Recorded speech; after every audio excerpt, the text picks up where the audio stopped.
مهطعين مقنعي رؤوسهم لا يرتد إليهم طرفهم وأفئدتهم هواء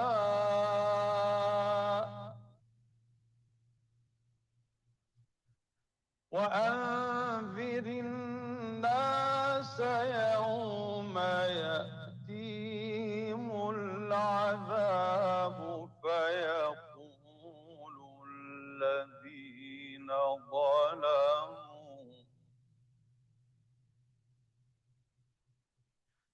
فيقول الذين ظلموا ربنا أخرنا إلى أجل قريب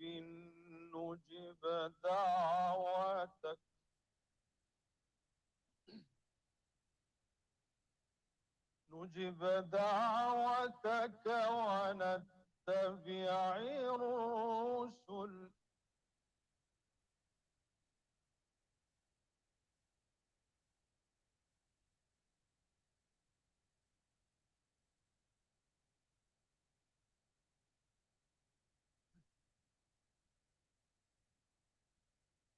أولم تكونوا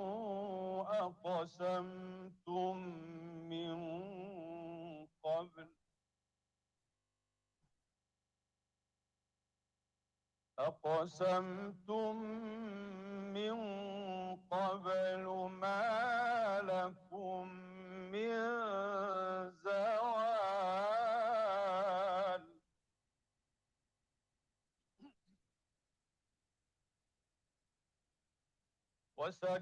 وسكنتم في مساكن الذين ظلموا أنفسهم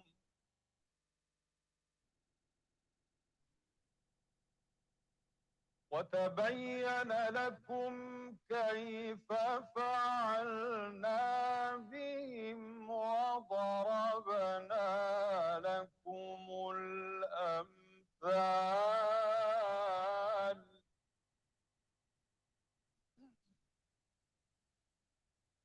وقد مكروا مكرهم وعند الله مكرهم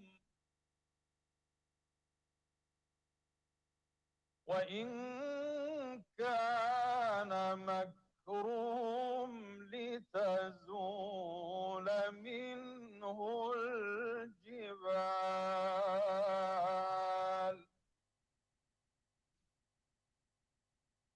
فلا تحسبن الله مخلف وعده رسله إن الله عزيز ذو انتقام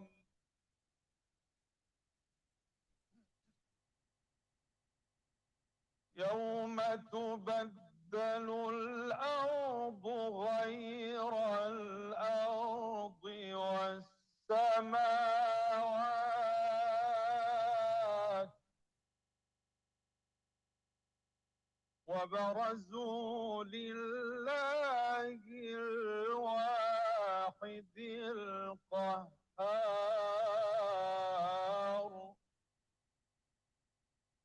وترى المجرمين يومئذ مقرنين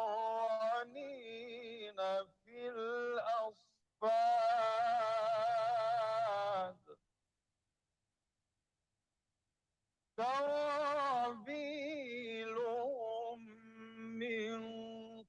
قطران وتغشى وجوههم النار ليجزي الله كل نفس ما كسبت إن الله سريع الحساب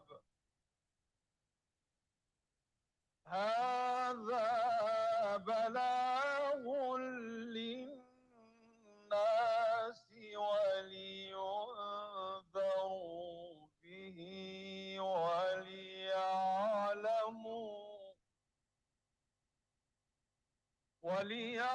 وليعلموا أنما هو إله واحد وليذكر أولو الألباب صدق الله العظيم. Jazakallah khair, Sheikh Fawad. Just a little background about Sheikh Fawad. He did his theology degree from the Faculty of Islamic and Arabic Studies from Al-Azhar, and he has held teacher. He's been an imam, a preacher, a teacher at the Ministry of Religious Endowment in Egypt, and is currently serving as a Quran teacher in the Muslim Center of Middlesex County. Jazakallah khair for your beautiful recitation. Now I'm going to read a message of solidarity from um, a, a Minister of Parliament from the UK, Shabana Mahmood. She has sent in a beautiful message to Kashmiris all over the world. Um, she says, my views on this issue as a proud British Kashmiri are long established. I continue to wholeheartedly support the rights of the Kashmiri people to self-determination, and I repeat calls for any decisions regarding the status of Kashmir to be made by the Kashmiri people rather than the Indian government. Previously, I have called out the actions of the Modi government in suppressing the rights of people living in Kashmir and spoken in outrage at the Indian government's decision to revoke Article 370 and withdraw the autonomy of Kashmir. The removal of Kashmir's special status by the Indian government is provocative and risks further destabilizing the region. I continue to oppose the human rights violations by those acting on behalf of the Indian government in the strongest terms. The international community has a moral responsibility to ensure the rights of the Kashmiri people are upheld. We cannot and must not look the other way. My record speaks for itself. I have spoken out about the issue widely on television and radio news bulletins, repeating calls for freedom for Kashmir at every opportunity. The Labour Party has a long-standing position supporting self-determination for the people of Jammu and Kashmir. Rest assured, I will continue to work alongside Labour Friends of Kashmir to uphold Labour's position on this issue in line with my long-stated position and that of my constituents on the state of Kashmir. I will continue to support an open and constructive working relationship between my party and organizations representing the interests of Kashmiri people, encouraging policy making that makes the case for lasting settlement of self-determination for Jammu and Kashmir. After that, as we mark these 2 years since India's unilateral and illegal actions of 5th of August 2019 in the Indian occupied Kashmir, I now wish to welcome our next speaker, Dr. Athar Zia. She's a political anthropologist, a poet, a short fiction writer, and a columnist. She's associate professor in the Department of Anthropology and Gender Studies at the University of Northern Colorado, Greeley. She's authored a book, Resisting Disappearances, Military Occupation, and Women's Activism in Kashmir, which won the 2020 Gloria Anzaldo Honorable Mention Award and the 2021 Public Anthropologist Award.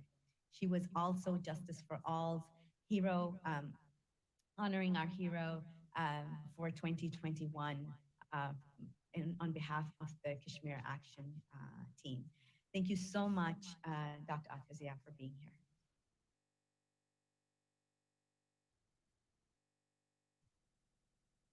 Thank you so much. Assalamu alaikum, everyone. Thank you, Brother Jabbar. Thank you, Hannah. Thank you, everyone, for organizing this to observe the 2-year anniversary of the removal of Article 370 from the region of Kashmir. I want to make a few remarks about what's happened since, and then also what, just kind of like thinking about future as well, because I think that's most important in this present moment. So that's kind of like a little gist of what I'll be doing. So as for people who don't know, in 2019, August 5th, what happened in Kashmir was that the government of India decided to do a unilateral removal of Kashmir's autonomy, the article that protected Kashmir's autonomy, Article 370 and Article 35A. So the first thing that I would like to state here is that when we talk about Kashmir's autonomy, and then we talk about it in a manner where we think that something really big has been taken away. While it's a very big issue, but at the same time, we need to understand what this article or what the special status was in its historical context. And that will kind of like also illuminate our future way or future ways of solidarity as well. So the autonomy that Kashmir had, that was sort of a truce between India and established a relationship with the Indian Constitution. What it actually did was while it was protecting Kashmir's territorial sovereignty under the Article 35A, but at the same time, it also gave India a thoroughfare, a Trojan horse, if you will, to put inside Kashmir. And it was through Article 370 as well. You know, it was a mechanism that kind of, on one side, gave the territorial sovereignty to Kashmiris and protected it. But on the other side, it also allowed India to move in laws and statutes through presidential decrees initially, and then later on through judicial processes. And what ended up happening was that India essentially, from the moment it was signed, from 1949 onwards, started eroding it. So what happened on August 5th was basically a completion of the project that had been started way back. So that's something that we all need to understand. It's not a matter of getting the article back. It's not the matter of getting autonomy back or the territorial sovereignty back, because we have to understand that this is not just something that has happened now. It's just the completion. So I think that's very important for us to consider. And then also to think of Kashmiris, the relationship of Kashmiris with the article. While they do right now, they do more in the loss of the article because it protected territorial sovereignty, which means it also protected the indigenous rights of people. It protected them just like in any other country, because they have since 1947 onwards really fearing demographic changes, settler colonialism. So the one part of this Article 370, which is the 35A, it protected Kashmir against any kind of demographic onslaught. Not that that wasn't already happening in some ways, but it wasn't as brazen as it has been since 2019 onwards. It was very discreet. It was done in different manners, but now there is no impediment to it. So that's something we need to understand. And Kashmiris, the relationship that Kashmiris had with Article 370 was just because of the territorial sovereignty, not because it was a relationship with India. There has been, a lot of jurists in India and in Kashmir, when they would think about Article 370, when they would think about Article 335A, they would think about what is going to happen if this was ever removed. And many people thought that this was an ironclad article. It would never be removed because once it was brought into force, the assembly which was required to kind of remove it was disbanded. So Kashmiris thought that this was ironclad, so the territorial sovereignty would always be there, even as the Article 370 was being eroded. And many jurists believed that this was just it would be a constitutional nightmare for India to remove it. But what we have seen in 2019, August 5th, what they did was they actually kept the article intact, but they de-operationalized it. So they've kind of like, found a way to eviscerate it basically and take it away. And what happened to Kashmiris in that moment was, we all know about the siege that took place, and we don't know where that siege started in August and 2019 and how it ended, whether it ended or not, because it directly went into the pandemic lockdown. So Kashmiris essentially have been under a siege for the last 2 years now. And Dr. Shah is going to talk about the economic aftermath and economic fallouts. But just to kind of think about the idea of development, because the way India sold this removal, which was unilateral, which was a militaristic removal, which was also a very undemocratic. And the reason I kind of like use undemocratic within the air quotes, it kind of gives us an idea that something democratic was happening inside Kashmir before that. But that's not true. There's never any kind of democracy being practiced inside Kashmir. What has been practiced by India from 1947 onwards is a politics of democracy. It basically weaponized electoral democracy to tell the world that it's kind of providing this governance to Kashmiris through a democratic setup. But that's just mere eyewash. So in our work, many scholars and writers and activists who are writing, thinking about critical Kashmir,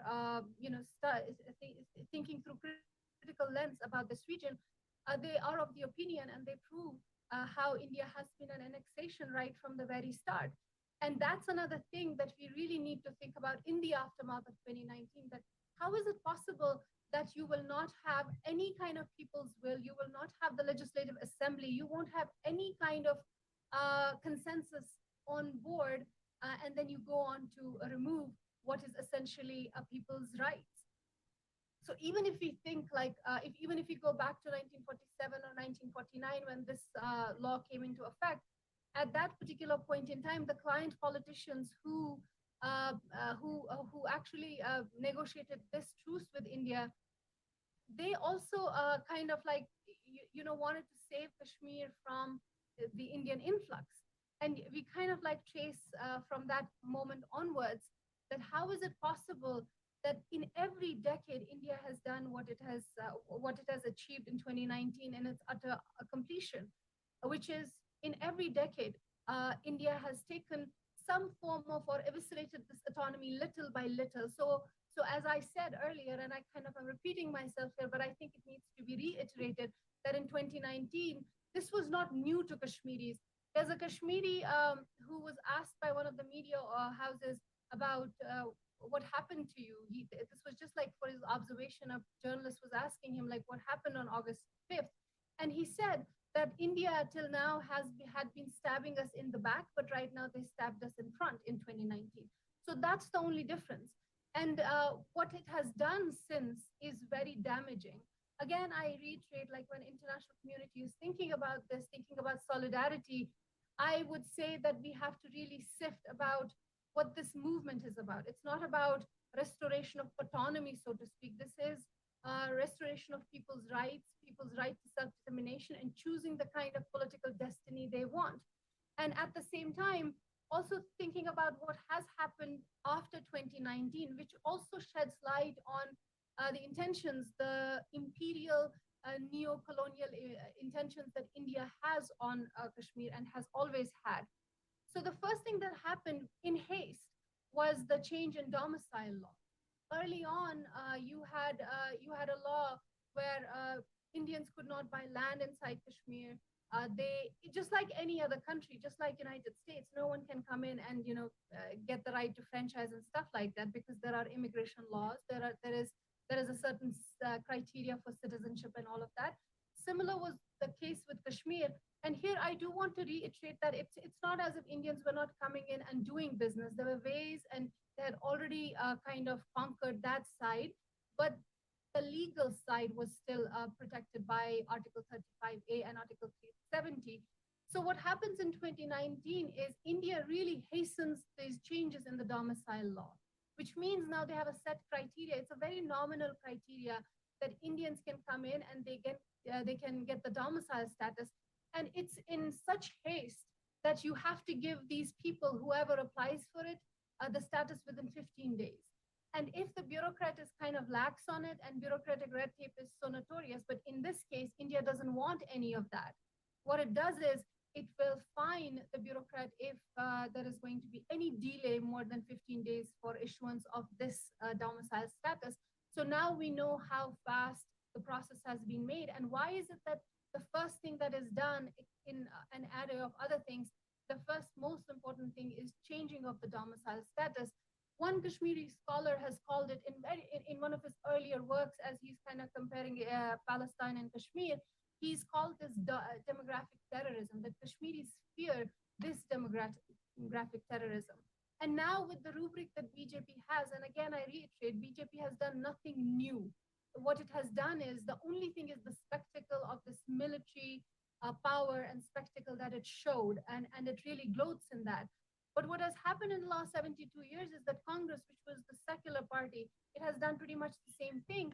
And one of the Congress leaders very recently, when he was asked about Article 370, he said that Congress had done it pretty much the same thing 12 times and no one really knows. And that kind of tells us the intentions of erosion of this autonomy, and final complete erasure was already on cards. And so going back to thinking about the aftermath, so the domicile was changed, and now there are lakhs. I don't know what the current statistics are because it keeps changing, and one can't really keep track of the things that are happening. So people are, these random bureaucrats from this place and that place. You kind of like hear these stories around their domicile status, and suddenly India is kind of like trying to narrativize this as these Indians coming in and then attaining the domicile status and telling other people that it's only now that Indians can go in and buy land and all of that, which is all hogwash, because this was also happening before in different manners. And the other thing that we also need to, which is also going to tie it to the larger anti-Islam and Muslim debate that's also taking place inside, not just the debate, but really tragic ramifications inside India, is the clause of gender discrimination, because India, while it was removing this article unilaterally and militarily while clamping down on Kashmiris in a most brutal manner, it was also saying that we are removing this because of gender discrimination. Now, these are all straw man arguments that India has given the rest of the world. And unfortunately, most of the world has bought these arguments without any questioning, except for a little bit here and there, and without any criticism, and let them do what they want inside this region. And essentially, if you look at what is happening inside Kashmir right now with the draconian laws that have been imposed since the last 33 years, and the kind of direct and indirect military annexation and action for the last 72 years, which has really gone under the radar, which has been invisibilized because India tries to sell to the rest of the world that they are practicing democracy, and it also gets away with its own camouflage of being this evolving and progressive democracy. So those are some of the questions that we need to ask. Like, how is it that this kind of situation is surfacing, is emerging, and has already existed in Kashmir? And how can a country call itself a democracy when this kind of a situation exists? So from 2019 onwards, what we have seen is, one is the complete removal of the domicile protections that Kashmiris had. We've also seen, as Dr. Shah later on is going to talk about, is this huge economic losses that Kashmiris are bearing at the moment, and how extractive economies are being installed so that Kashmiris do not have the same rights over the resources that they had before. But we also have to remember that it doesn't mean that India had not taken away their rights over their indigenous resources before. They had already been taken in different manners, but now there is no impediment. There's no sort of like this camouflage of protection for the Kashmiris as existed earlier. So the other thing that I do want to talk about, and I'll conclude after that, is if you want to take the canary in the coal mine, thinking about freedom of expression, we look at journalism in the current moment. Like, what has happened to the journalists in the last 2 years? Even though censorship and surveillance has been part of Kashmiri's life, for the last 72 years, increasingly and intensely for the last 33 years. But what we have seen in the last 2 years is institutionalization of censorship. There is a media law that has been put into place where reporters are actually told not to report, and their reporting is threatening the sovereignty of India. And every now and then you hear that journalists are harassed, humiliated. They cannot get they cannot get accreditation, and so goes for the media houses as well. If they're not towing the government line, so technically they have to present government of India in the most positive light, and if they don't, they are heavily humiliated, repressed, and thrown into jails, or terror charges are filed against them. And that's what we have seen in the last 2 years. And this has been seen before, as I said. So that's something that's really that kind of connects to this idea of the normalcy that India really peddles. Right now, if you see the Indian headlines, if you look at the people across India talking about August 5th and removal of Article 370, you see them talking about everything is normal in Kashmir, and people, there's development. So development, as already Kashmiri activists and scholars and writers have already, they have proven that these are strawman arguments that have been provided to the rest of the world. Not that most of the world needed those, because no one was raising questions as Kashmiris were being re-annexed. But the fact is that Kashmiris kind of have answered, have given those responses. But even then, India is currently doing this propaganda of normalcy, and it is doing this photo ops inside Kashmir to tell the rest of the world that everything is going on as per normal. As we speak today, back in Kashmir, as you know, most of the Tehreek, which is the Tehreek means the movement, the leadership is under arrest, or they're dispersed in different ways, or they're embattled in different kinds of cases. So they're fighting on all fronts. So right now, there is no Tehreek or resistance leadership actively being kind of like leading the people. So what you see in this moment, which is really something that we all should take note of, is that Kashmiri community in itself is a leader.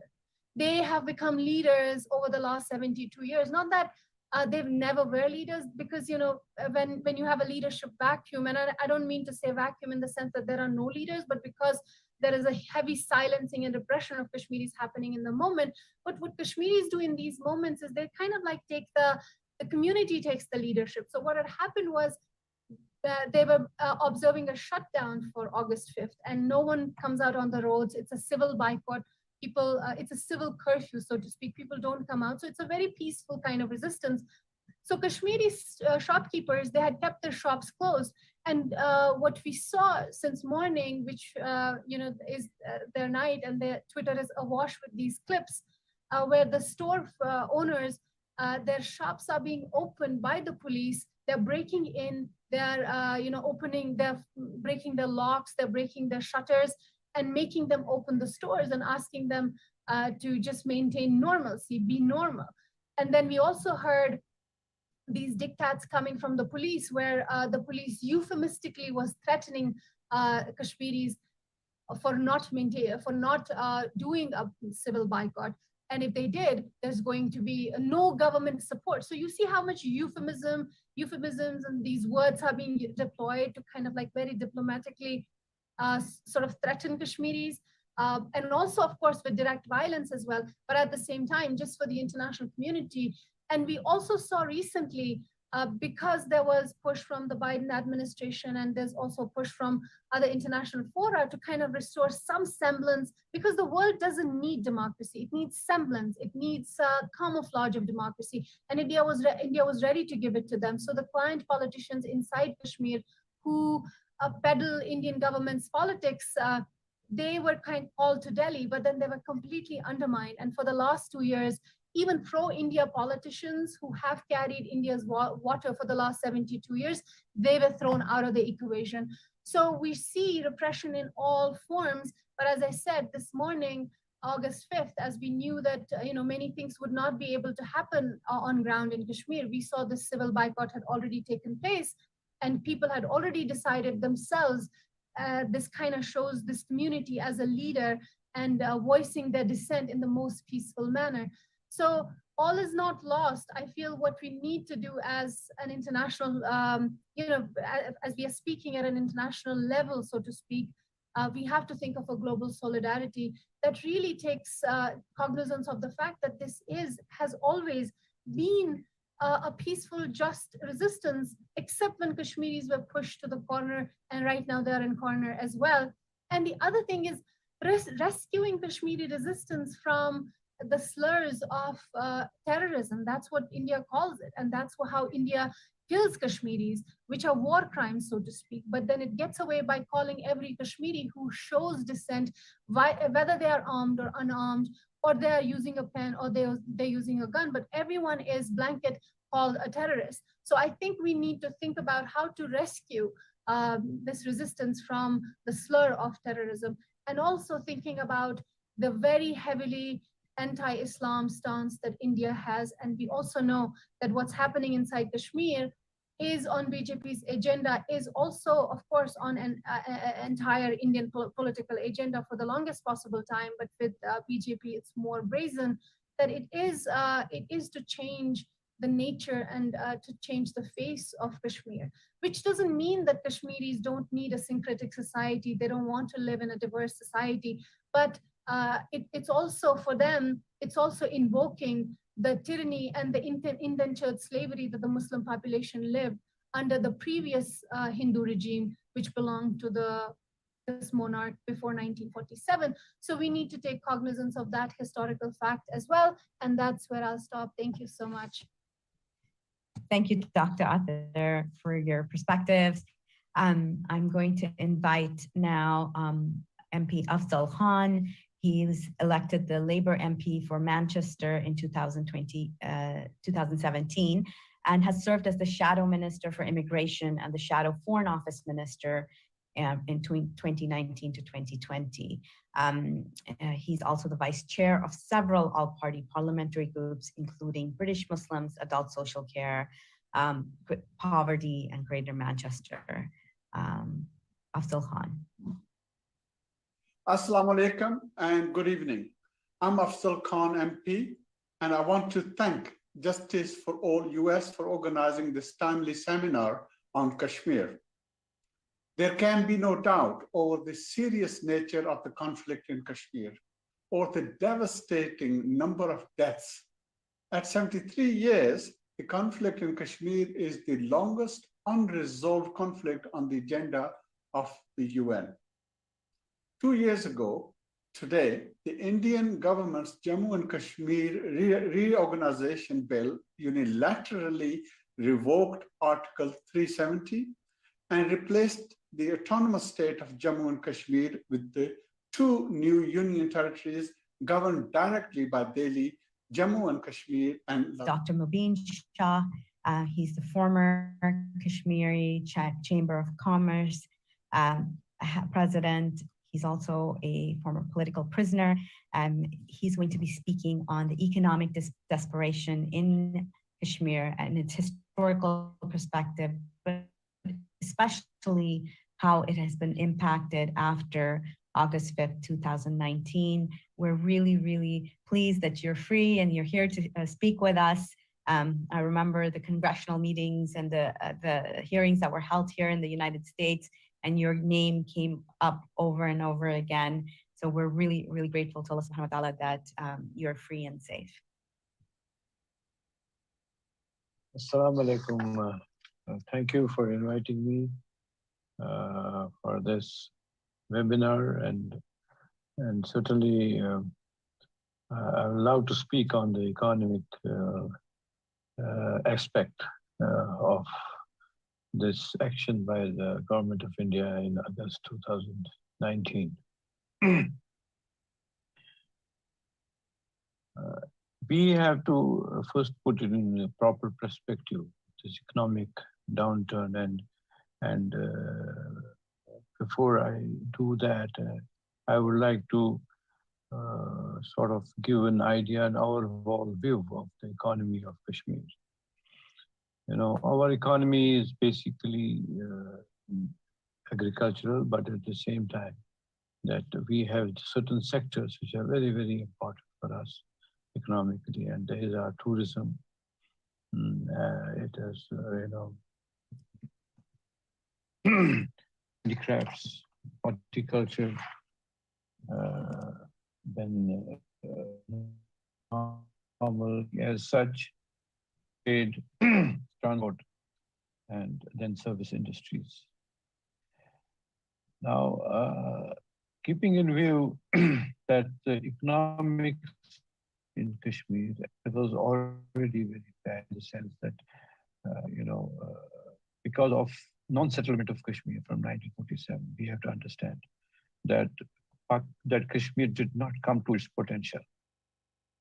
For example, if you take tourism into as an industry or as an economic activity, and you see around places like Singapore, Turkey, UAE, who get about 21, 14, 20 people, whereas in Kashmir, being beautiful place and so Asia type for Turkey, the other,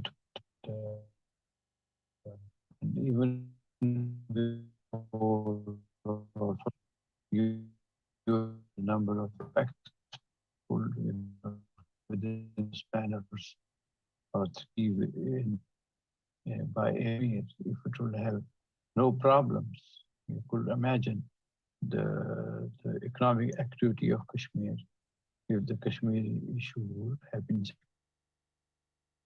And that is why you may recall when I became the president in 2006 of Kashmir Chamber of Commerce, and I had lived in Singapore for quite some time. I had been my business away, had seen the countries grow and become economic powerhouses based on tourism, based on trading activities.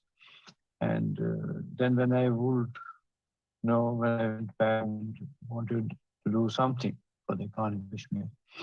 So at that time, I realized that how much losses our economy is going through because of non-settlement of Kashmir. And on top of it, see, particularly from 1990, the number of days which have been lost in the Kashmir economy is something like 3,000 days. And, if you add for example, from August 5th, 2019, when there was a closure of all business activity in Kashmir, my parent organization, which I used to be president for 3 years, the Kashmir Chamber of Commerce and Industry, has sort of made an estimation. In the last 2 years, $7 billion of losses have happened. First, about 45,000 crores in August 5th, and then because of the COVID. Our world understands that when all businesses close, what happens? And every segment of society, when economic activity gets stopped. So we Kashmiris have been facing that, particularly after 1990, but certainly after 1947 also. So it is imperative that this has to be taken into account by besides the human rights violations. It is also a human right violation as such of not being able to do the economic activity as per requirements or as per the need of the people. So this is, and we have to understand that who is not doing this settlement for Kashmir. Basically, I recall with the Hurriyat in 2006 as president of the chamber, and there was this talk about about President Musharraf's 4-point formula. And we were called by the Hurriyat to talk about the future of Kashmir, economic future of Kashmir. And, and I raised a question with the Hurriyat leadership that, before I tell you the economic future of Kashmir, let me tell you about the losses we have had because of non-settlement of Kashmir. And for that, we hold responsible mainly India, because it has put all the stumbling blocks of resolving it by negotiations or by any other forms. And second, by the P5 countries, the United Nations Security Council, because they are not implementing not getting the implementation done of the resolution of right of self-determination of Kashmiris. And you can understand the losses. If you compare the last 2 years' losses and then compare it with 3,000 days, that is 10 times, the losses. And then from 47, you can understand what the losses of Kashmiri businessmen are facing. It is a generation to generation. For example, my father, suppose, built a business. I have lost that business, and I have lost that business because of the political problem. And this other generation, then I again restarted, try to restart it. Then my next generation is not able to sustain it because of non-settlement of Kashmir. And I also recall that, in particular in India, I basically was an exporter also, because I had businesses outside Malaysia, Singapore, and Dubai. So I used to go to Moradabad also for purchase of handicraft items. And there I saw that, in Moradabad, the people from my community, Muslim community, they have been, but they are not able to grow in that manner what they should have grown. Whenever you used to be a Hindu-Muslim law, will go down again and then restart. This is the model which we in Kashmir are now facing completely. After 2019, it has become more aggravated, and we are seeing businesses bust. The people who had tried to sort of become taken loans from banks, they are not able to repay. First, because of the August 5th problem, and then of COVID. And the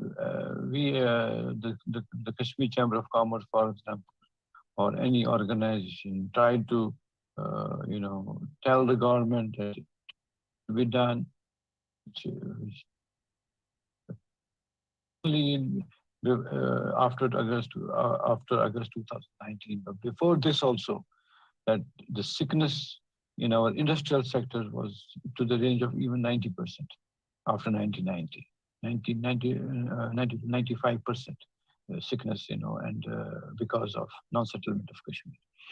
So it is, while remembering the reoccupation, we have to understand it is because of the militarization of Kashmir and non-settlement of Kashmir that the economic fallout is much, much more grave than what people realize and understand. It is only after August 5th the world, or for that matter, even people in otherwise also would not realize what are the losses which are incurred because of this.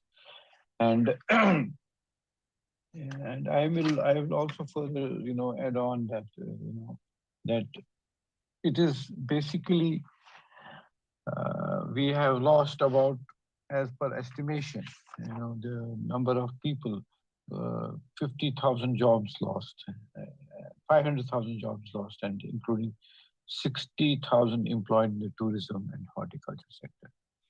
Now, if you see the horticulture sector, for example, our problems of our horticulture sector where because we did not have the capacity to store our fresh food, and then we have to transport it within the first 30 days or max for 30 days, particularly our apple produce. And after August 2019, the trucks would not come. There was complete closure of everything, and all that industry became they became bankrupt in the sense that they were not able to export their produce. So the only thing before this 2019 or before COVID, which would make us survive, was the handicraft industry, because even if it was closure, at least the production was going on in homes. But unfortunately, after in the world, there's a recession because our handicrafts is considered luxurious items, and because of this, our handmade carpet industry is almost wiped out. Mm-hmm. Because that is at this point of time, those people, artisans, are not able to make the produce because there's no market for it. Before 2019, there was a market for it because of, but we were able to produce, and at least that was one sector which was making us survive in horticulture before 2019. But after 2019, these two sectors also got mainly affected because of everything was closed, transport was closed, everything was closed in Kashmir particularly. So this is just giving you an idea about the losses we have incurred. And now on top of it, the Indian government, there is a move by which they are on one side, telling that there will be a lot of investment coming from outside. What we fear as business people also there in Kashmir is that besides the change in demography, is that the businesses which were owned by Kashmiris will be taken over by these outsiders at throwaway prices, because they will be bankrupt and they will be owing the banks. They will not have the position to pay the banks, and an asset worth crores of rupees will be given away for lakhs of rupees. So this is another aspect which may come to the fore, because when we started campaigning against the removal of 370, it was in the works, but we did not know that the Indian government will go to this extent and abruptly. But we were only not concerned about 370 as such, as civil society activists or as business activists. That we were concerned about 35A because of the demography part. And now I fear, being in exile for 2 years, because I feel that I cannot go back to Kashmir till there is a settlement of Kashmir, and because of my activities, and because I when I tell certain facts and which are very, very true, and particularly now I fear that all these businesses which are being owned by Kashmir will be taken over by outsiders, particularly, for example, in the hotel industry. Initially, they created a bogey that, the leases are finished, this is there, then we can put it in auction and all that. But now it is also because of this thing that the businesses have not done well because of this problem. No business can survive or become viable if you are, out of 300 days, you are, open only for 20 days, 30 days. And at the same time, unfortunately, because of COVID, and the government does not come forward to defer those loan payments. And for example, if in the United States at this point of time, there was a hue and cry for people who have taken mortgages, and the people and the senators and all fought for it that it should be extended. The same, is the same situation is all the time for Kashmiri businessmen in Kashmir. That they can be anytime their businesses can be taken over, and this is another form of occupation which will come forward in days to come. I fear that, and this is what another fight we have to do for that part. So this is what I feel I would like to, I was thinking that I should bring to notice to the people all over the world that this is what it is about the economic situation in Kashmir. Thank you very much. Thank you. Thank you for your time and that analysis on what is happening with business in Kashmir. Our next speaker is Harman Kaur. She is the General Secretary for the US at the World Sikh Parliament Division of Civil and Human Rights Council. So she will be speaking in solidarity with the Kashmiri people. Harman? Vaheguru Ji Ka Khalsa, Vaheguru Ji Ki Fateh. I'm Harman Kaur, and I am a college student at University of Central Oklahoma, and I'm majoring in political science.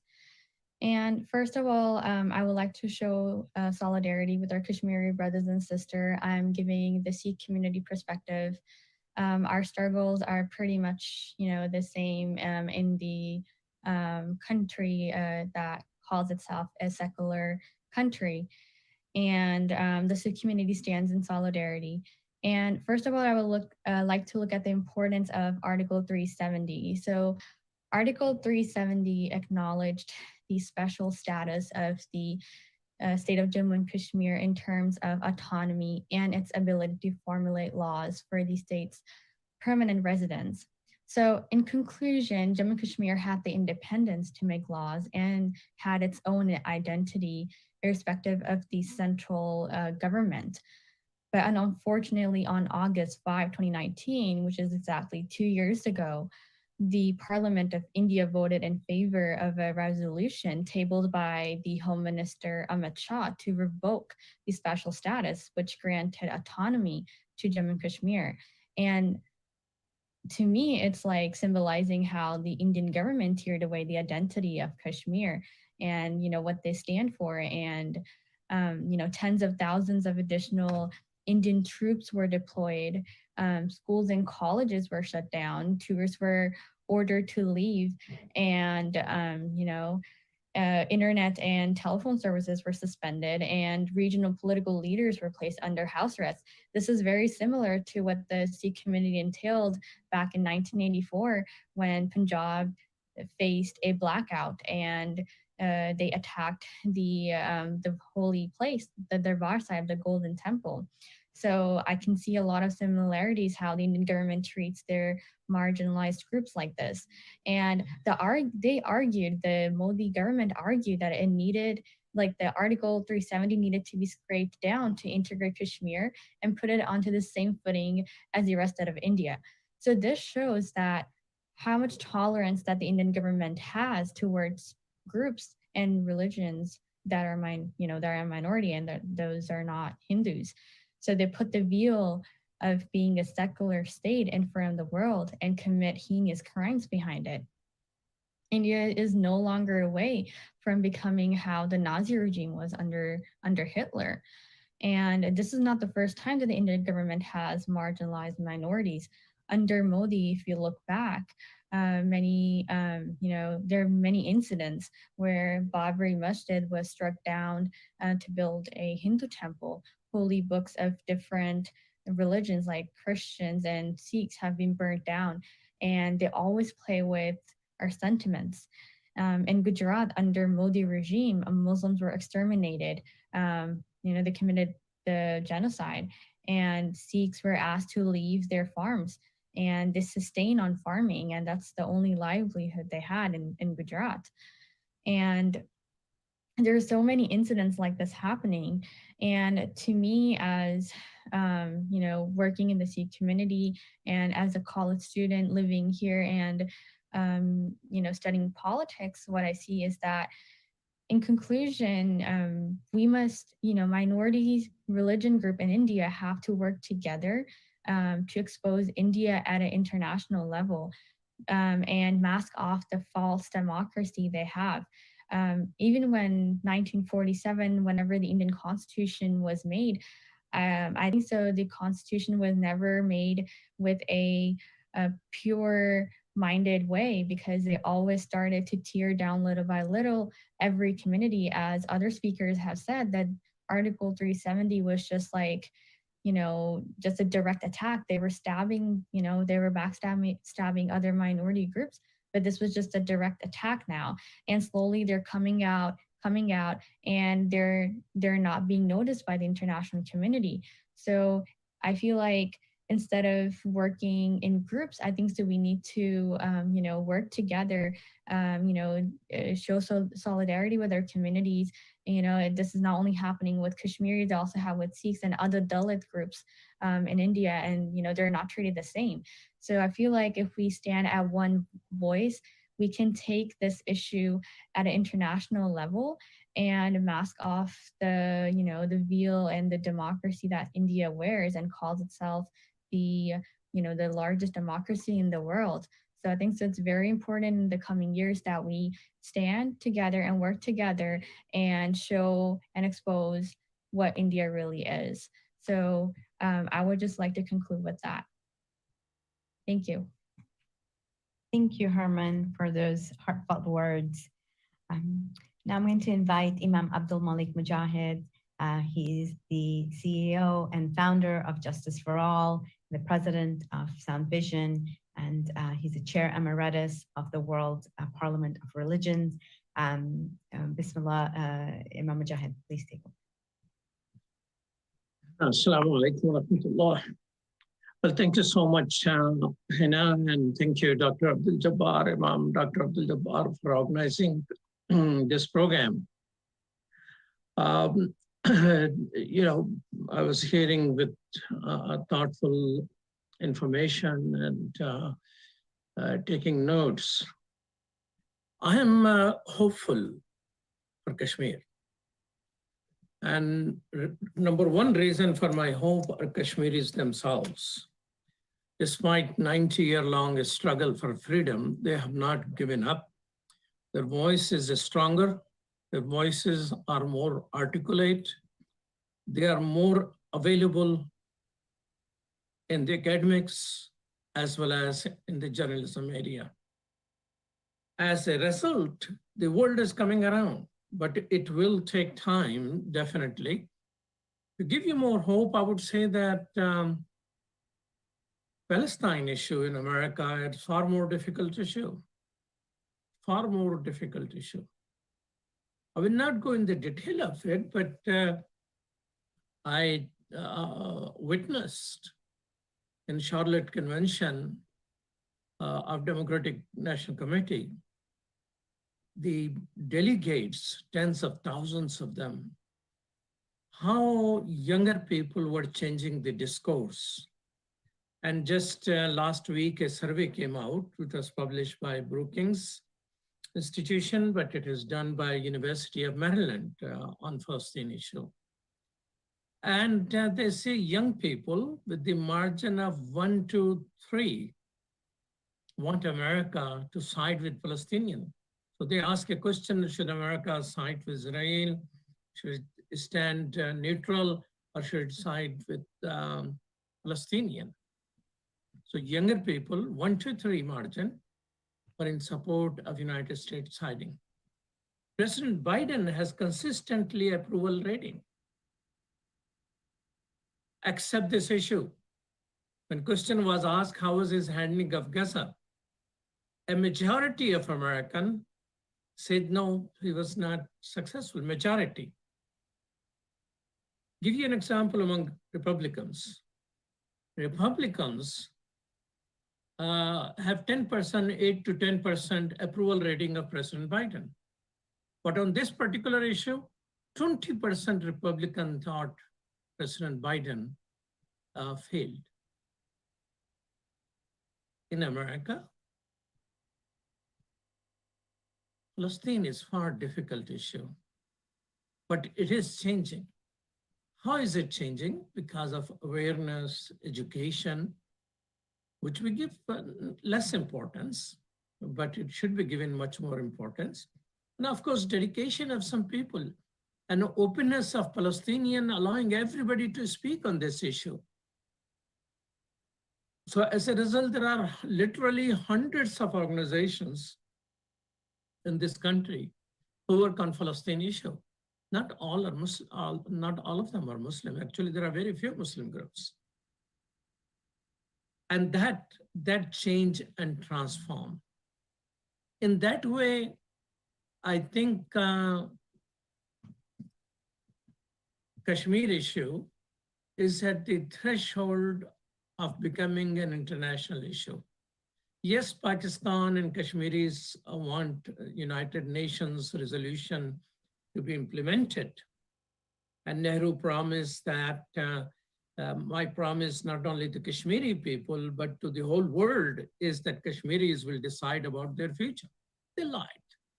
This Brahman lied to people. But other than that, issue has not been an international issue. Yes, people know there were 3 wars between Pakistan and India. But Kashmiri voices, this is the time when it is coming out very uniquely. So I would suggest 3 success strategies.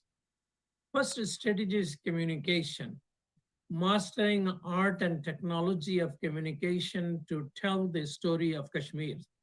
Half videos. I like to see multiple documentaries on that. Mass graves, multiple documentaries need to be on that. Torture, there could be many things developed on that particular aspect of it. So telling our story from Kashmiris, by Kashmiris, about Kashmir is critical. Second is coalition building. In America, as Herman Kaur was saying, we need to work together. In America, there are a lot of people who stand up for the causes of justice, but they need education, and they're willing to.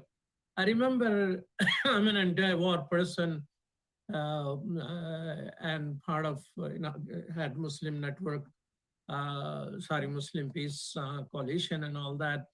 So I was in a rally speaking about the Iraq war, and there was no mention among those 200-300 people about Afghanistan. So I challenged them, do you think this war is bad war and that war is a good war? I had people approaching me to teach them, educate them, and they started changing. I don't want to take all the credit. Of course, there's a whole lot of people, but in this area, that has started happening. So developing coalition, working with other people, I think is going to be a thing. Third thing I would say is care for all people, including Hindus, and Muslims are good in there. Kashmiris are good in there, but intersectionality, that while we are criticizing the government, we care for Hindu people as an individual. Intersectionality of issue, that other issues and this issue need to intersect and people need to see. So there are a whole lot of people in America who are waiting to hear from us. And if some of you who are present here, if there's one thing you can take with us, is a personal sense of responsibility that Kashmiris are standing for themselves. Are we standing with them? I believe, in conclusion, tide is turning. Yes, there is a better media coverage, and India is getting worst possible coverage of its life in the West. There is hope. Thank you so much. Jazakallah khair, Imam Mujahid. Now we're going to hear from MP Afzal Khan from the United Kingdom.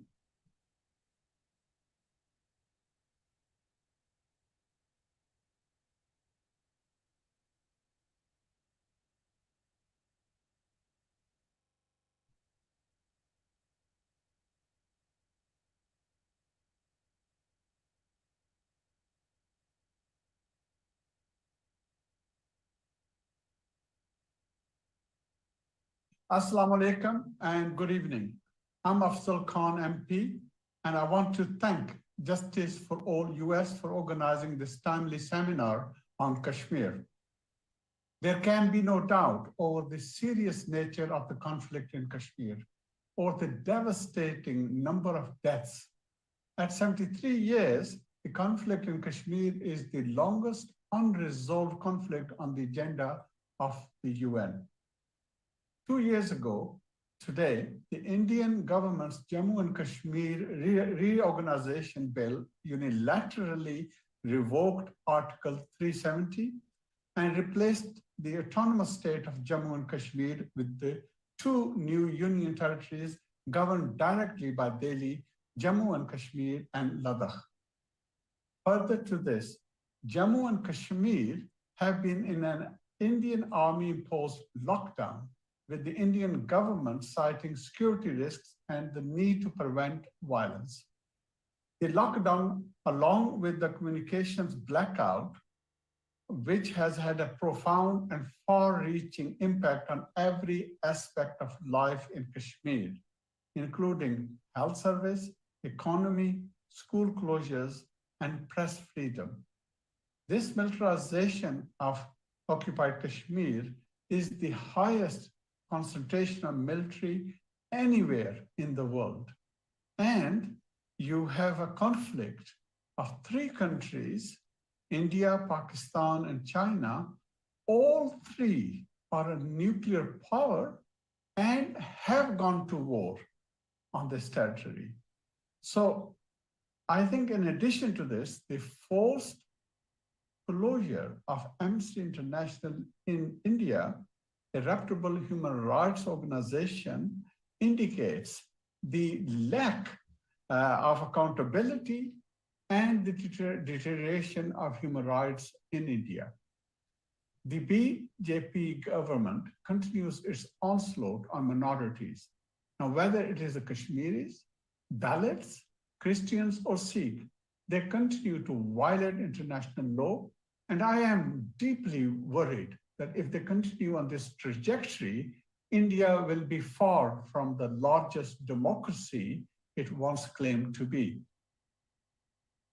There is a renewed hope that the US can now play a role in brokering peace in the region, following President Biden's election win. The new administration has expressed their stance on Kashmir, with the Vice President Kamala Harris stating that we have to remind Kashmiris that they are not alone in this world. We are keeping track of the situation. There is a need to intervene if the situation demands. Furthermore, in Biden's campaign agenda, he made it very clear that restrictions on dissent and shutting down the internet weakens democracy.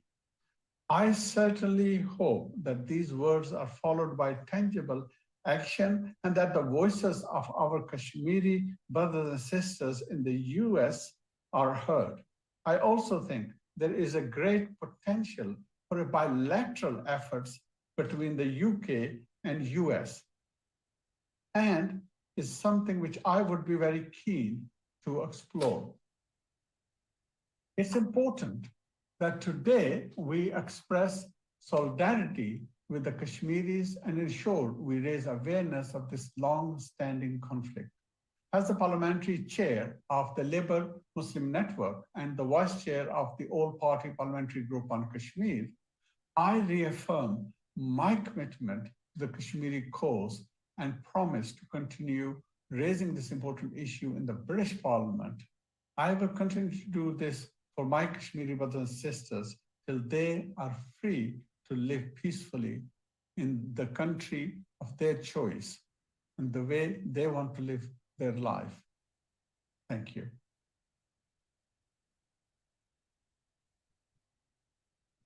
That was MP Afzal Khan from the United Kingdom. And now we're going to have our most important, I feel, because this is a very action-oriented part of the program. Justice for All has started a Prisoners of Haq campaign. This is a project, actually. This is what we are, throughout our issues. You know, we work on Burma, on India, on Kashmir, Uyghurs. We're highlighting, we're starting off with 5 Kashmiri prisoners and highlighting them. We've been doing this with webinars on our Save India team. And the Free Kashmir team has inaugurated its first prisoner that we have started advocacy for and have been doing so at the United States Commission for International Freedom, as well as other human rights arenas, is Shabir Shah. So today we have with us in video, because obviously she will not be able to join us directly. She's willing and able to from Kashmir, but she has been, her internet has been communications. We can't make any communications with her right now. And she'd warned us about that before this program. In the same manner, our other 2 speakers, I just wanted to give you all an update. Brother Munir Alam will not be able to speak. He's been denied permission to speak by the Indian authorities. And we all want you to make dua for Sheikh Tajammul, because he has been, he's ill, he has contracted COVID and he's hospitalized right now. So please keep him in your duas. But without any further ado, let's have Seher speak about her father. And then inshallah, we are going to be sharing links where if you want to get involved in Shabir Shah's case, in doing advocacy for him or any of the 5 other Kashmiri prisoners that we're highlighting, then you'll be able to get involved, inshallah. So if you could please play Seher's video.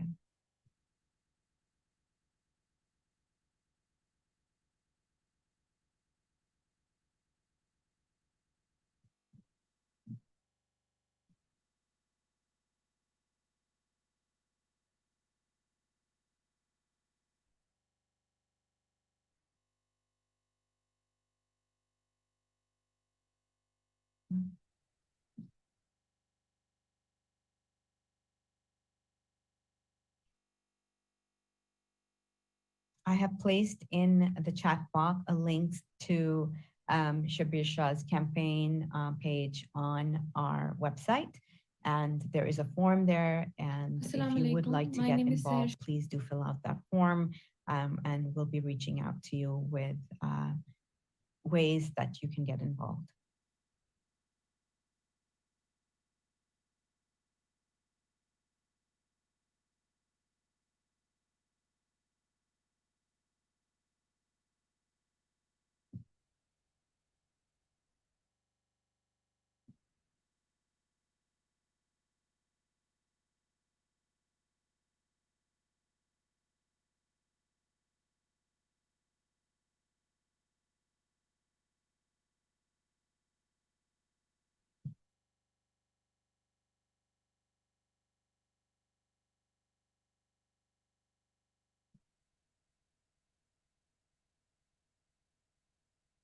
Assalamu alaikum. My name is Seher Shabir Shah. I'm daughter of the prisoner of conscience Shabir Shah, the person who started the freedom movement long back. This man, from the age of 14, dedicated his life to the Kashmir struggle. He was first arrested at the age of 14 in 1968. At present, he is in Tihar jail, scripting the new history of resistance. My father, Shabir Shah, is among the front-run resistance leaders of Kashmir who always stood for the peaceful resolution of Kashmir dispute. For his different political opinion, India has always put my father, Shabir Ahmed Shah, behind bars to silence his political voice. He was termed as the prisoner of conscience by human rights watchdog Amnesty International in May 1995. He is a Kashmiri leader who has seen and suffered the agonies of slavery. In his 33 years of imprisonment, he has been subjected to brutal tortures till his 20 years of reiterating an established fact and acknowledged truth.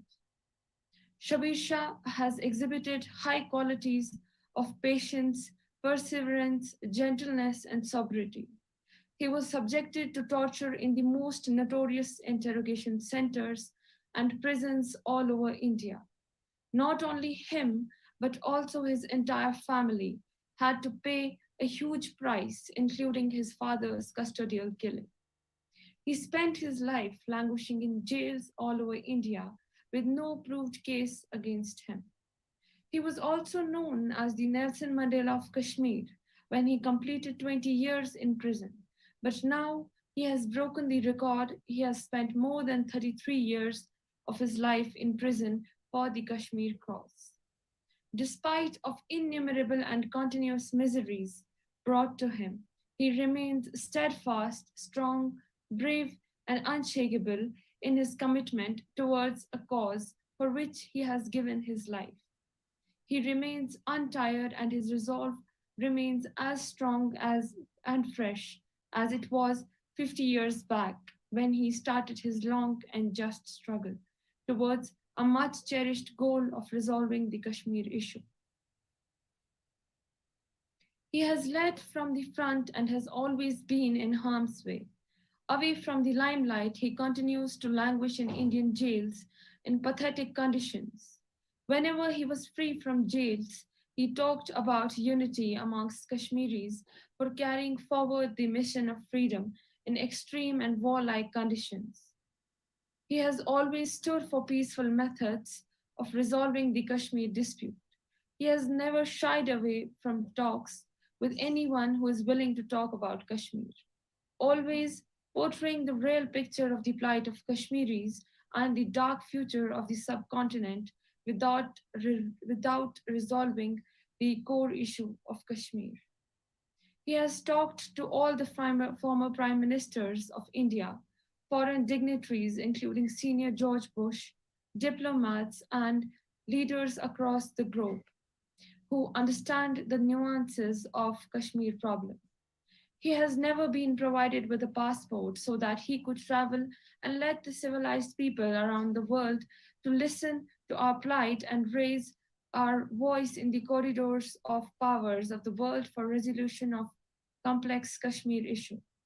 He himself was offered power many times just to derail him from the line of speaking and leading the cause of Kashmir, which he never accepted, and chose a life of immense hardship and jails. It's on record that he has spent more than 33 years of in prisons across India with hundreds of cases against him without even a single case proven against him. Visiting my father Shabir Shah in Asia's most notorious jail, Tihar Jail, New Delhi, has always been emotionally overwhelming for me. For most of my life, I have been seeing my father behind a glass window, so small that I could barely see his face, so blurred that I could hardly picture him. I could picture the shadow like thing. In the jail, I could neither touch him nor see him. And what I used to do, I used to put my hand on the window, and so did he. And it used to feel like we are holding our hands. I'm very attached to my father and his continuous detention, the way they tortured him, interrogated him, and kept him with criminals accused of rapes, murders, and thefts, where he couldn't get enough food to eat, worsened my health. As per the medical records, he has been diagnosed with severe health ailments, block in arteries, diabetes mellitus, hypertension, and many other health ailments. My father, Shabir Shah, is seriously unwell, but his morale is very high. On one meeting, he saw me a bit disturbed, and in a bold voice, like a lion, he said that even after completing 34 years of imprisonment, I am as strong as I was in 1968. It is intolerable to see a non-violent, peace-loving person being treated as a criminal and not as a political prisoner. I do miss him as he's my father, and I get hallucinations. I see my father, I hear his voice, and currently I am under high dosages of medication. But whatever little time I have spent with him, he has engraved a sense of a fighter in me to stand against oppression and to stand for the rights of Kashmiris, which was promised to us. Each day of his life, inspires us to be steadfast, sincere, and brave in taking any course of action which leads us towards the truth, and we stand for our rights and oppressed people of Kashmir and the unjust onslaught against us. Currently, he's in Tihar Jail, New Delhi, since 2017, with a fake fabricated, politically motivated case where the main accused has been released already. In more than 34 years of cases, the prosecutor couldn't prove a single case against my father. Though my father, Shabir Shah, is a firm believer of political resistance, however, he is being punished by the political leadership of India. Now, when his health and his condition has further deteriorated and has endangered his life, I, as a daughter, stress upon the human rights organizations to come to the rescue of the prisoner of conscience before it's too late. There are indeed many more that have valiantly struggled and suffered in different ways for the same cause, for the vindication and realization of the basic right of self expression and other democratic rights. People languished in jails have encountered untold hardships and have made immense sacrifices. If it not only affects the people who are in prison, but their families too. And my appeal to the civilized world of to the people of the civilized world is to recognize a peaceful struggle of a person who is fighting for the rights of his people which were promised. It's the people of Kashmir for whom and with whom he is struggling each day of his life for a free and beautiful future of Kashmir. After presenting just a gist of who my father is, I, Seher Shabir Shah, am proud that I'm a daughter of a warrior, a living legend, the Shabir Shah. Thank you so much.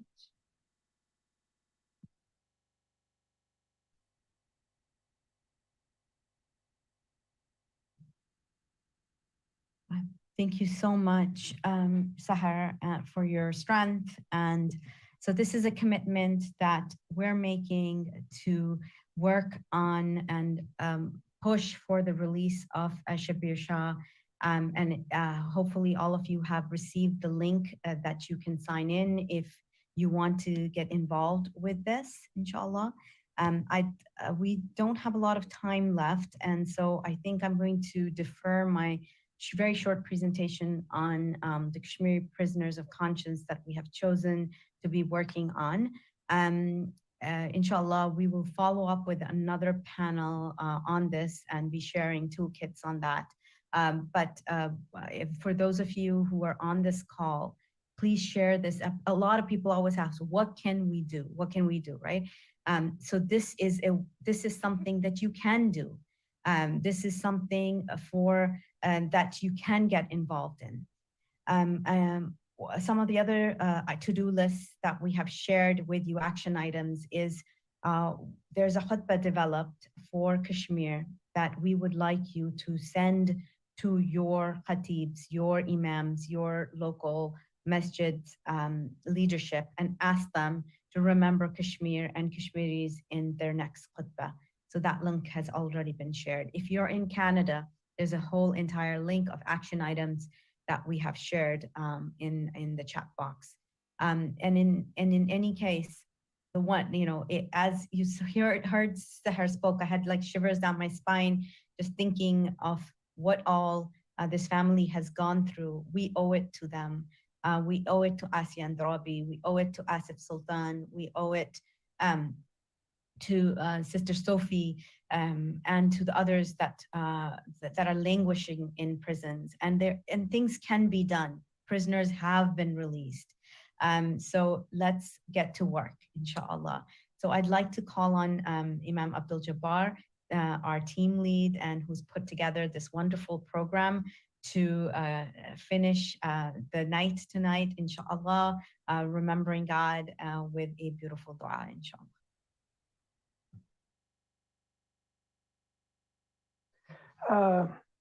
Before I make a concluding prayer, I will express my thankfulness to all the speakers, the panelists who have devoted their valued time to this webinar. I understand that this time, 7 to 8 p.m. Eastern time is not good time for the speakers from UK. And it is also not a good time for Mubin Shah, but alhamdulillah, he made it. This was early in the morning for him, where he's living now in exile. And it is also not a good time for people in occupied Kashmir, also because of the oppressive and suppressive policies and tactics of Indian government that our Kashmiri brothers from the Valley of Kashmir were not able to connect with the webinar. I also include in the dua our brother Sheikh Tajamul Islam, the executive director of Kashmir Media Service, who was quite eager to participate in this program, but what happened that he got COVID just 3 days ago. And in our dua, we especially include all the speakers that Allah subhanahu wa ta'ala give them the peace, progress, and prosperity and long life to serve this great lofty purpose of struggle for Kashmir. This dua is for Dr. Atar Zia, Dr. Mubin Shah, Muhammad Afzal Khan, and also our duas are for Harman Kaur. Let's make dua. Alhamdulillah Rabbil Alameen, wassalatu wassalamu ala rasulihi Muhammadin wa ala alihi wa ashabihi ajma'in. Allahumma anta salam wa minka salam, tabarakta ya zal jalali wal ikram. Allahumma ansur al-muslimin al-mazlumin fi Kashmir al-muhtalla. Allahumma ansur al-muslimin aynama kanu wa man kanu. Allahumma ansur al-muslimin fi Sin, wa fi Burma, wa fi Sri Lanka, wa fi Palestine. Allahumma zalzil aqdam al-zalimin. وانصر على أعداء الدين. اللهم انصر من نصر دين محمد صلى الله عليه وسلم وجعلنا منهم، واخذل من خذل دين محمد ولا تجعلنا منهم. اللهم انصر الذين أخرجوا من ديارهم وأوذوا في سبيلك. O Allah subhanahu wa ta'ala, our prayers for the people of Kashmir is full of hope. We ask you, Allah subhanahu wa ta'ala, to help to bring lasting peace in Kashmir and other parts of the world where our brothers and sisters are being persecuted, like our brothers in Palestine, in China, in Burma, and Sri Lanka. O Allah subhanahu wa ta'ala, we pray for the turmoil to end. O Allah subhanahu wa ta'ala, our hearts go out to the innocent children of Kashmir who were maimed and blinded due to pellet guns. And our hearts go to the youth who have been picked up from their homes and are detained in the jails of India, thousands of miles away from their homes. O Allah subhanahu wa ta'ala, inculcate sabr jameel to those parents who have lost their children and youth during this struggle. O Allah subhanahu wa ta'ala, give the innocent Kashmiris the strength to deal with the oppression they encounter. ربنا آتنا في الدنيا حسنة وفي الآخرة حسنة وقنا عذاب النار. صلى الله تعالى على خير خلق محمد وعلى آله وصحبه أجمعين برحمتك يا أرحم الراحمين. آمين يا رب العالمين.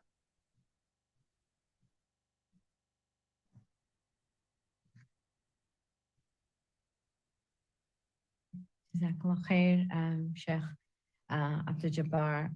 Thank you for your leadership and thank you for that beautiful dua. Dr. Atazia, if you just have a few minutes of your time, officially our panel has ended, and if those who want to leave can leave. There have been, there's a question by Amina Jamal to you that I think deserves a few minutes of your time if you could possibly stay. That she's a part of a critical diasporic South Asian feminisms in Canada, a diverse group of South Asian women, academics, Indians, Pakistanis, Hakka, Bengali, Tamil, and Parsi, who want to avoid reinscribing the toxic nationalisms, cultural patriarchies, and various kinds of oppressions that get obscured by the term South Asia. What advice would you give us in relations to teaching and writing about women in Kashmir? Thank you so much for your question. I think what critical Kashmir studies as a sub-discipline in the last 15 years has tried to do is tried to rescue Kashmiri women from brown imperial feminism that Indian activists, Indian scholars kind of have been propagating around Kashmir, in which Muslim Kashmiri men have been demonized to the extent that, you know, when the autonomy was taken away, they kind of created and they kind of portrayed the autonomy as if it was this patriarchal Muslim setup in which women were kind of held down and repressed by these Muslim men. But then it was kind of like under this rubric of patriarchy. So, I mean, there can be a number of suggestions that I can give, but one is reading Kashmiri scholars. I think for the last 15, 20 years, Kashmiri scholars, activists, journalists, creative writers have written a lot about Kashmir. They have written a lot about, you know, if you look at it from the feminist praxis, they have also sort of like tried to decolonize their history, which has been sold to the rest of the world. So I think reading Kashmiri scholars and engaging with Kashmir in a historical fashion, not just from the last 33 years, or even from 1947, but kind of going beyond that is very important to get to kind of like practice the feminist praxis that we want to do with regards to Kashmir. So reading Kashmiri scholars and reading, you know, scholars from the subcontinent, of course, but Kashmiris have been speaking. And so that's one thing. And the other thing that I would say is that, you know, a lot of feminist discourse has happened around Kashmiri women and Kashmiri patriarchy in the Indian side as well. So looking and engaging with those writings and kind of comparing them to what Kashmiris are saying is a very productive way of also looking at Kashmir's history and looking at Kashmir, what it really means for Kashmiris, so to speak. Because, you know, one of the things that Indians like to say, or Indian discourse kind of builds, is that Kashmiri women have no say, have no say from before 1947 or after. But all of those, you know, the things that are coming to light and people who are writing and engaging with it, especially from Kashmir, they are giving you a vantage that is completely different. And not to say that patriarchy doesn't exist, not to say cultural patriarchy doesn't exist, but how unique Kashmir also has been in trying to bring, you know, their voices to light, and how women have supplemented in that role. So so I think first and foremost, engaging with Kashmiri writers, engaging with Kashmir history, because one of the obfuscation that India has done especially is completely negate Kashmir's history from 1947 onwards and before 1947. And I think one of the feminist things to do is not to speak to just this context of what has happened from 1989 onwards, but to look, why is it that these things happen in 1989? Why is it that communities get torn asunder? Why is it that Kashmiris suddenly, you know, arise and there's an armed struggle, there's a political struggle? These things don't happen in a vacuum. So those are questions to be asked. And then also thinking about future solidarities. I think that's one of the things that is really, really, that's the question before us. Like, how do we form future solidarities? And I think future solidarity is in thinking, you know, having a decolonial lens on Kashmir and, of course, Muslims in the region. And then also thinking about the processes that are taking place here in the US, in the Western Hemisphere, and, you know, indigenous peoples and their struggles, and thinking about Palestinian struggle, and kind of finding an overlap. Not that these struggles are same or these struggles are similar even, but there are overlaps, especially against imperialism, especially against settler colonialism. And Kashmir thus far, especially till 2019, it was very hard to convince people that it's a settler colonial problem. But from 2019 onwards, unfortunately, and fortunately as well for the international community, it has become very brazen to to see the Indian settler colonialism has become brazen, but it's also become a little easier for scholars and activists to say that this is exactly what we were saying and this is exactly what we were fearing. So in that sense, sometimes as a Kashmiri scholar, I feel like I have stepped in someone else's nightmare, which is the settler colonialism here in US and Canada and in Palestine. But I think those are the overlaps that we as feminist scholars need to look at. We need to kind of like look at transnational solidarities and the overlaps there and how we can fight this settler colonial neo-imperialism, so to speak. And also thinking about India as the brown imperial colonialism that is happening on Kashmiris at the moment. And so that's, I mean, it's not a suggestion, but it's kind of an entryway into suggesting what can be done. Thank you. Thank you so much. And yes, I will, I put my email address down, so if someone wants to get in touch, we'll try to facilitate that. Thank you so much. Good night, all of you, and please do sign up to adopt a prisoner. This is something tangible that you do. It'll consist of writing letters, just following up and making sure that these folks behind bars who've sacrificed their lives and their families for the struggle are not forgotten. So inshallah, just keep in touch on that. Assalamu alaikum.